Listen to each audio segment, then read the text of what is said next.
the NFL draft has come and gone yet again. We're going to get into some analysis, but first, our analysis of our guys, Tom Curran and Phil Perry, they absolutely killed it. Nailed it. Killed it. And now we have Phil Perry here to talk about it. That's Phil Perry right there. Wow. Hey, thank you guys. I really appreciate that. We love the draft. Draft's a lot of fun because nobody knows what's going to happen. And then you have to dance around for a while, sometimes on live television, and try to figure out what you're going to say without sounding like an idiot. I have slept. I think I slept all of Sunday. So now I feel like I'm kind of back. I'm back at it. Saturday was a little bit rough, but okay. You squeeze in enough REM cycles, Moose, and then you bounce back. That's just how it works every year around this time. Here's the thing, Phil. You nailed the draft and the draft coverage, but your attendance was a little spotty. And I think you had a little bit of a Ferris Bueller moment with Bill Belichick on one of his calls. That famous moment, in Ferris Bueller was Bueller's not there. It's Ferris Bueller's day off. And so let's just take a little look at this video real quick with Bill Belichick on the second night of the draft. Is Phil on the call? Doesn't sound like it. Where was I? I was accused of being all sorts of places that you don't want to be when you're supposed to be working and trying to ask Bill Belichick about what he just did in the draft. No, I was not sleeping. I was not in the bathroom. I was not stuffing my face with some of the fine snack selections that we have here in Needham. I was on BST Fridays with my friends, Amina Smith, Tom Giles, DJ Bean, and we were talking about the draft. We just weren't with Bill. So yeah, I mean, it's a rare thing. It's a weird thing. I've never been name checked like that on a conference call. Oh yeah. And let me ask you this, Phil, could you sense it when you were on the BST set and Bill was calling your name? Could you sense that? Yeah, I think it's like when, animals understand that there's a tsunami coming before the rest of humanity, right? They get their back up a little bit and they start to, there was one of those, if you run back the tape on BST Fridays, you run back that tape, you could probably see that I've got a little bit of a look on my face. It's a little bit of confusion. I'm not sure what I'm hearing. Is Phil on the call? You were very Jedi-like there, Phil. The reaction was interesting. You could sense it. But I think we need to take it to the night before that led to all this. So let's take a quick look at that. Was Mac the highest graded player on your board when it came time for you guys to make the pick at 15? Yeah, I mean, we're not going to go through all the grades on everybody on the board, Phil. That's not really, something that I would want to talk about in this setting. Is it safe to say that there were not a lot of players you were considering at that point? Yeah, like I said, the grading of the players and the draft board and all that, I mean, we've met on that for hours and hours and hours. I mean, we're not going to get into that now. Let's break this down a little bit, right? I mean, here's a Bill Belichick, and he's coming back to talk to a reporter about his draft strategy. I'm gonna say I've never heard him actually go back and try to tell someone clarification. Yeah, I want to give a better answer. I want to give you a better answer, Phil. I was very surprised. Because he doesn't typically do that. And because I was totally expecting the answer that I got on Thursday night. It's the end of the night. It's after midnight. I think it was Doug Kyde who actually asked the question before me. Because I was texting him after. And he asked a good question about Cam Newton. And that was sort of what I had been planning on asking. And so, you have your reserves in the holster just in case, something comes up and for whatever reason, you can't get off your question number one, your go-to. And so I kind of went to my backup and the backup was, basically just lay out your draft board for me, Bill. Yeah. Just tell us who you had ranked, highest on the board, and you can just explain to us who you like best, who maybe you don't like so much, and maybe who you're going to be taking on day two. No, so I totally expected the answer that I got. And so that's why, I wasn't offended at all. I mean, if you ask questions long enough to Bill Belichick, you don't get offended by any response that you get anymore. So very surprised that he came back with that. But I will say this, I think we got an answer as to why he decided to come back to that question specifically. Why is that? In a couple of days from the point that I initially asked it, because it was about grading. And you know whose big thing was grading? He did a lot of things, but the guy who really had a huge hand in creating the grading system that the Patriots use right now is Ernie Adams. And this was kind of Ernie's weekend, right? His last draft, he announces he's going to retire after the draft. You know, Ernie's been a part of the process from when they developed the scouting system in New England back in '76 when Fairbanks was here. And then we took that system, you know, Boyster brought it to the Giants. I used it in Cleveland. Ernie refined it. Then we came here. Ernie really literally wrote the book on scouting, the grading scale, the lettering, the numbering, the different classifications of players, the report writing, critical factors. I mean, all that. Bill Belichick told us that this was going to be his last draft. And I think he wanted to pay that process, the grading process, and just how complicated it is and nuanced it is. I think he wanted to pay that whole topic a little bit more respect, not because I was the one who asked it or that it was even a topic that he even really wanted to be discussing. I think this was his guy's thing, and he knew he was about to get into why his guy was so important, and that was a big piece of it, was the grading. So I think it just added a little bit more context to the rest of the weekend. That and pink stripes. He would not go into pink stripes, but he did give us a little bit of color coding. I did not know the grades were color coded. I knew there were some different letters and numbers mixed in there, and it was very intricate, and that, you know, I'll never understand it, but the color coding was new to me. Okay, so give us like a if you can, like, you know, of the layman's terms. What I got out of it was we do have some numbers that are assigned to players, or grades, but we also have a color chart.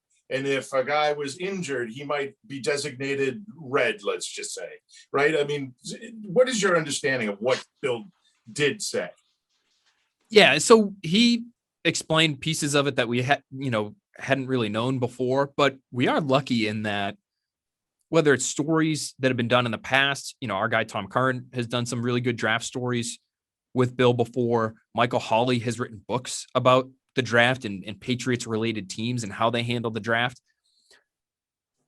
The layman's explanation, I think, would be they do have number grades, right? So it's from 0 to 9, I believe. And most draftable players are somewhere from 6.0 to 6.9. And the higher you get on that scale, the closer you are to being an all-pro or a Hall of Famer or whatever, the perfect prospect.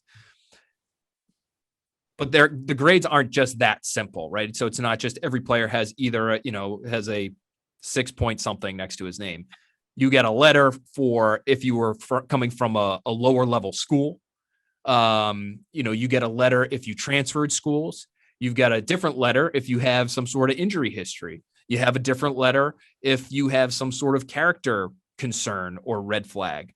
You have another letter if, there is something about you, whether it's your height or your weight, that makes you kind of an exception to what the Patriots might normally draft. So, we're getting into it now, and this is only, a very small percentage of what it is, but I just laid out, 4 or 5 different letters, and you could have every single one of those depending on who you are. If you're from Lenore-Rhine, Division II Lenore-Rhine, like Kyle Duggar, but say Kyle Duggar had a history of knee injuries, and instead of being 6 feet tall, he was 5'8".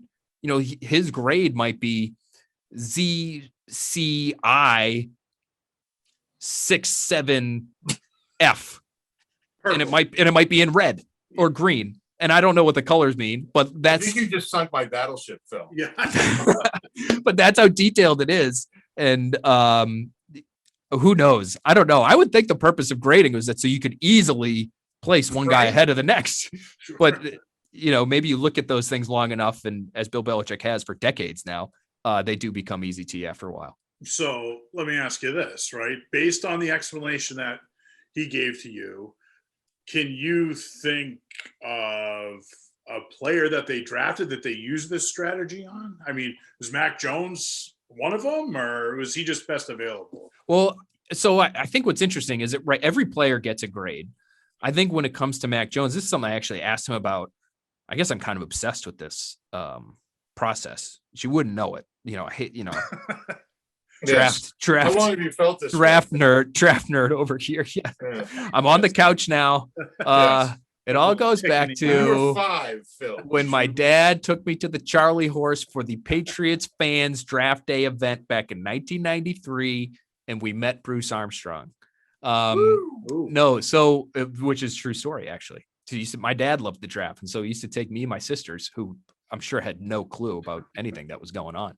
And we would just sit there for hours. It was back in the day when it was like a 1-day thing, right? And it was more than 7 rounds. Right. It was great. It was a probably marathon. 11 You in the needed some morning. food. yeah.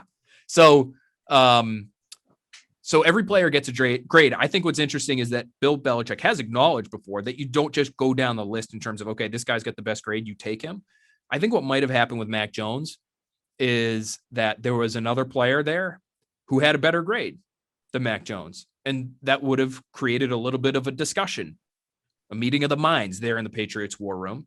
Do you take the player with the higher grade, or do you take the player who plays the most valuable position in the sport, who, if we pass on him, might not be there later? And if we pass on the guy with the higher grade, he might not be there later either, but maybe we could get somebody in his position that's kind of close in grade.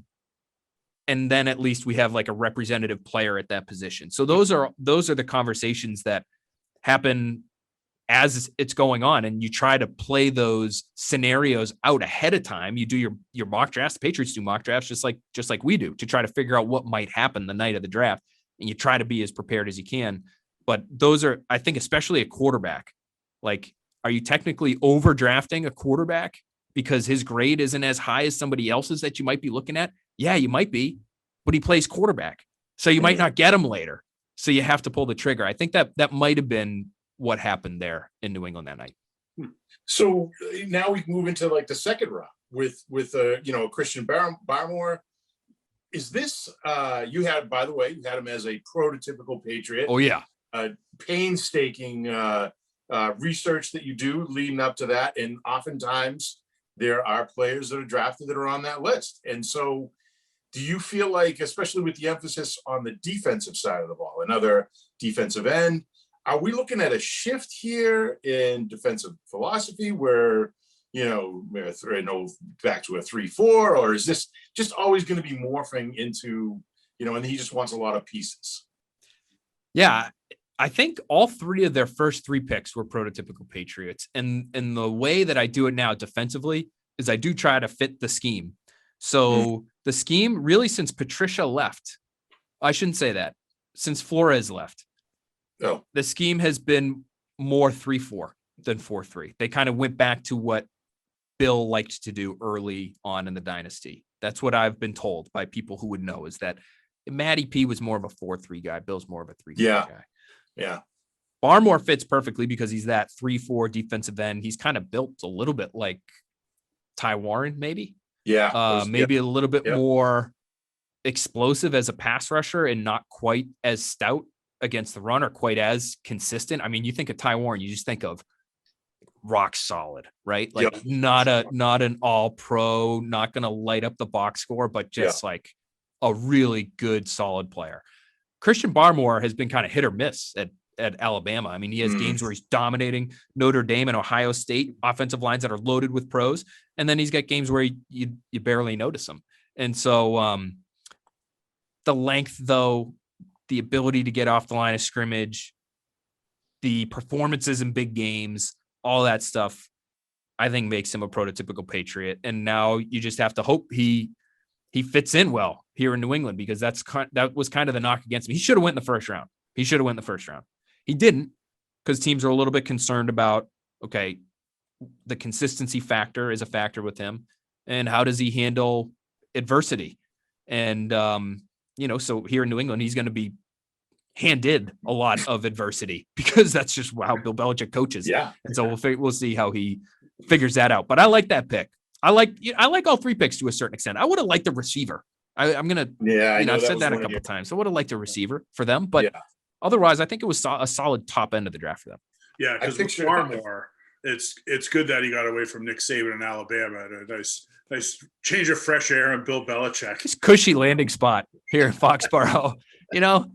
I don't, is it, Bill wants you to be comfortable with being uncomfortable. Yeah. I think that's And right. guys that are I think that's a comfortable good there? saying. That's a good saying to keep in mind, maybe with Christian Barmore here, because they'll figure out pretty quickly whether or not he's comfortable with how they're running things here. At least he should be used to it. The fact that he's with Saban, he should be used to it. The motivational piece, right, and keeping you in line. You know what I picture this too, Phil, is the with the bodies they have, the kid from Oklahoma now, the defensive end, and then Winovich and all these guys, these same. Can you imagine with Van Noy and Hightower on the field, third down, they could put these guys all over the place, and you won't know who's coming and where they're coming from. That's kind of fun to think about. That's definitely what Bill Belichick wants to do, because you have Ronnie Perkins and Chase Winovich and Kyle Van Noy and Josh Uche and Anthony Jennings and Dante Hightower. And Hightower is a little bit bigger than all those guys, but pretty much very similar body types across the board there. All guys that I think in theory could play on the line of scrimmage, off the line of scrimmage, walking up to the line of scrimmage, that bus stop defense, that amoeba defense. I think Bill Belichick's going to love that. And you might just see Barmore.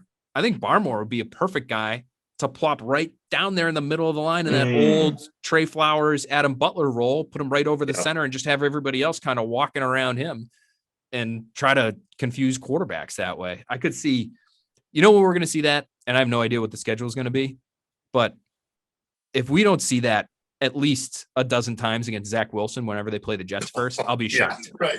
That's going to be the Right. Zach Wilson defense. That's how we're going to think of that moving forward.